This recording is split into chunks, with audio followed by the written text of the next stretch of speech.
കൂടോത്രം എന്ന് നിങ്ങൾ കേട്ടിട്ടുണ്ടാകും. അപ്പോൾ ഈ കൂടോത്രം അല്ലെങ്കിൽ ബ്ലാക്ക് മാജിക് എന്നൊക്കെ പറയുന്നത് നമ്മൾ സ്വാർത്ഥ ആവശ്യങ്ങൾക്ക് വേണ്ടിയിട്ട് ചെയ്യുന്ന ഒരു കാര്യമാണ്. ഓപ്പോസിറ്റ് നിൽക്കുന്ന ആൾക്ക് എന്തോ സംഭവിച്ചോട്ടെ, നമ്മുടെ ആവശ്യം നടക്കണം എന്നും വിചാരിച്ച് പല ആളുകളും ചെയ്യുന്ന ഒരു തിന്മയായിട്ടുള്ള ഒരു കാര്യമാണ് ഈ ഒരു കൂടോത്രം എന്ന് പറയുന്നത്. അപ്പോൾ പല ആളുകളും നമ്മളെ അടുത്ത് വന്നിട്ട് ചോദിക്കാറുണ്ട്, എനിക്കിത് എഫക്റ്റ് ആയിട്ടുണ്ടോ, എന്നിൽ ആരെങ്കിലും ചെയ്തിട്ടുണ്ടോ?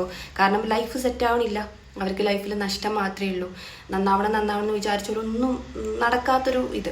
അപ്പം നിങ്ങൾക്ക് ഇന്ന് ഈ ഒരു കൂടോത്രം ബാധിച്ചിട്ടുണ്ട് എന്നുണ്ടെങ്കിൽ അത് തിരിച്ചറിയാനുള്ള കുറച്ച് പോയിന്റ്സ്, അധികമല്ല കുറച്ച് പോയിന്റ്സ് ഞാൻ പറഞ്ഞുതരാം, ഇമ്പോർട്ടൻ്റ് ആയിട്ടുള്ളത്. അപ്പം അത് കേട്ടിട്ട് നിങ്ങൾക്ക് അങ്ങനെ തോന്നുന്നുണ്ട് എന്നുണ്ടെങ്കിൽ അതിനുള്ള സൊല്യൂഷൻസ് എടുക്കുക. ഒന്നാമത്തത് അപ്രതീക്ഷിതമായിട്ടുള്ള രോഗലക്ഷണമാണ്. നിങ്ങൾക്കൊരു രോഗം വരുന്നു, നിങ്ങൾ ഡോക്ടറെ കൊണ്ടുപോയി കാണിക്കണോ, പക്ഷേ ഡോക്ടർക്ക് എന്താ അസുഖം എന്നുള്ളത് ഐഡന്റിഫൈ ചെയ്യാനേ പറ്റണില്ല. ഇനിയിപ്പം അല്ലാതെ മരുന്ന് കുടിക്കുന്നു, ഇന്ന അസുഖം എന്ന് പറഞ്ഞ് മരുന്ന് തരുന്നു, മരുന്ന് കുടിക്കുന്നു, പക്ഷേ ഈ അസുഖം മാറണേ ഇല്ല. അപ്പം എഗെയിൻ ഡോക്ടേഴ്സിനെ കാണിക്കുന്നു, പക്ഷേ ആർക്കും അസുഖം കണ്ടെത്താൻ പറ്റുന്നില്ല. എന്നാൽ ഒരു മരുന്നിന് അസുഖം മാറ്റാനും പറ്റുന്നില്ല. അപ്പം അങ്ങനെയുള്ള രോഗങ്ങൾ വരുന്നുണ്ടെങ്കിൽ. രണ്ടാമത്തത് അവിചാരിതമായ സാമ്പത്തിക നഷ്ടങ്ങൾ. അതായത് നിങ്ങൾക്ക് കടമുണ്ടെങ്കിൽ കടം വീട്ടും തോറും എഗെയിൻ കടം ഇങ്ങനെ വന്നുകൊണ്ടിരിക്കുന്നു. കടം വീട്ടിയതായിട്ട് ഫീൽ ചെയ്യണേ ഇല്ല, നഷ്ടമായിക്കൊണ്ടിരിക്കുക. പിന്നെ അതുപോലെ അപ്രതീക്ഷിതമായിട്ട് വെറുതെ പൈസ കയ്യിൽ നിന്ന് ഇങ്ങനെ പോയിക്കൊണ്ടിരിക്കുക, കയ്യിൽ പൈസ നിൽക്കണേ ഇല്ല. എത്ര ഉണ്ടാക്കിയിട്ടുണ്ടെങ്കിലും ചിലവായി പോയിക്കൊണ്ടിരിക്കുക. അല്ലെങ്കിൽ നിങ്ങൾ ചിലവാക്കുന്നുണ്ട്, പക്ഷെ നിങ്ങൾക്ക് എന്തെങ്കിലുമൊക്കെ ആ ചിലവ് കൊണ്ട് കിട്ടുന്നുണ്ടോ, അല്ലെങ്കിൽ നിങ്ങൾക്ക് എന്തെങ്കിലും മേടിക്കണുണ്ടോ ചോദിച്ചാൽ ഉണ്ടാവില്ല. അങ്ങനെയുള്ള ഒരു നഷ്ടം. മൂന്നാമത്തത് സ്വപ്നങ്ങളിൽ വരുന്ന ചില സൂചനകളാണ്. പാമ്പ്, ചിതല്, ശ്മശാനം, അതുപോലെ കരിമ്പൂച്ച, പിന്നെ ആരെങ്കിലൊക്കെ നിങ്ങളെ ഓടിക്കുന്നു, ഇങ്ങനെ പിന്തുടരുന്നു, അങ്ങനെയൊക്കെയുള്ള സ്വപ്നങ്ങൾ കാണുക. ഇത് ഇങ്ങനെയുള്ള സാധനങ്ങളൊക്കെ വെച്ചിട്ട് സ്വപ്നങ്ങൾ കാണുന്നത്. മൂന്നാമത്തത് ശാരീരികമായിട്ടുള്ള ക്ഷീണം. ശാരീരികമായിട്ടുള്ള ക്ഷീണം എന്ന് പറയുമ്പം എപ്പോഴും ക്ഷീണം തോന്നുക, ഒരു പണിയിൽ ചെയ്യാനേ തോന്നുന്നില്ല, അലസത മാത്രമേ ഉള്ളൂ. അപ്പോൾ സ്ഥിരമായിട്ട് നിങ്ങൾ എപ്പോഴും ലൈഫിൽ റൊട്ടീൻസ് ഫോളോ ചെയ്യുന്ന ആളാണ്. കറക്റ്റായിട്ട് ഫുഡ് കഴിക്കണു, കറക്റ്റായിട്ട് എണീക്കണു, കറക്റ്റായിട്ട് ഉറങ്ങണു, കറക്റ്റായിട്ട് എല്ലാ കാര്യം ചെയ്യുന്ന ഒരാളാണെങ്കിൽ പെട്ടെന്നൊരു ദിവസം നിങ്ങൾക്ക് ഇതിന് സാധിക്കില്ല. അപ്പം നിങ്ങൾ കരുതും ഇന്നത്തെ ദിവസം ഇന്നത്തെ സമയം പോയി, അപ്പം നാളെ റീസ്റ്റാർട്ട് ചെയ്യുമെന്ന് വിചാരിക്കും. പക്ഷെ നാളെയും നിങ്ങൾക്കത് കണ്ടിന്യൂ ചെയ്യാൻ പറ്റണില്ല. അപ്പം അങ്ങനെ ഒരു അലസത ലൈഫിൽ നിങ്ങൾക്ക് ഫീൽ ചെയ്യുന്നുണ്ട്.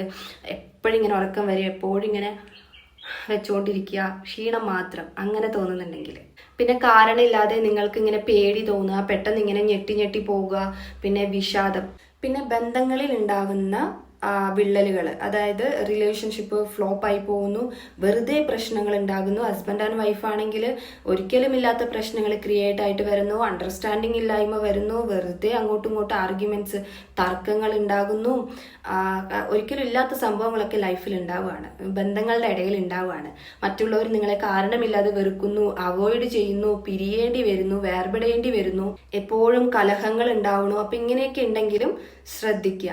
അപ്പോൾ ഇതൊക്കെയാണ് ഈ ഒരു ലക്ഷണങ്ങൾ എന്ന് പറയുന്നത്. ഇതിലും കൂടുതലുണ്ട്, പക്ഷെ ഇത് തന്നെ ധാരാളമാണ്. ഇപ്പൊ നമ്മൾ സ്ഥിരമായിട്ട് ലൈഫിൽ പല കാര്യങ്ങളും ചെയ്തുകൊണ്ടിരുന്ന ഒരാളാണ്, അപ്പൊ പെട്ടെന്ന് നമുക്ക് ചെയ്യാൻ പറ്റുന്നില്ല, ബ്ലോക്ക് തോന്നുകയാണ്.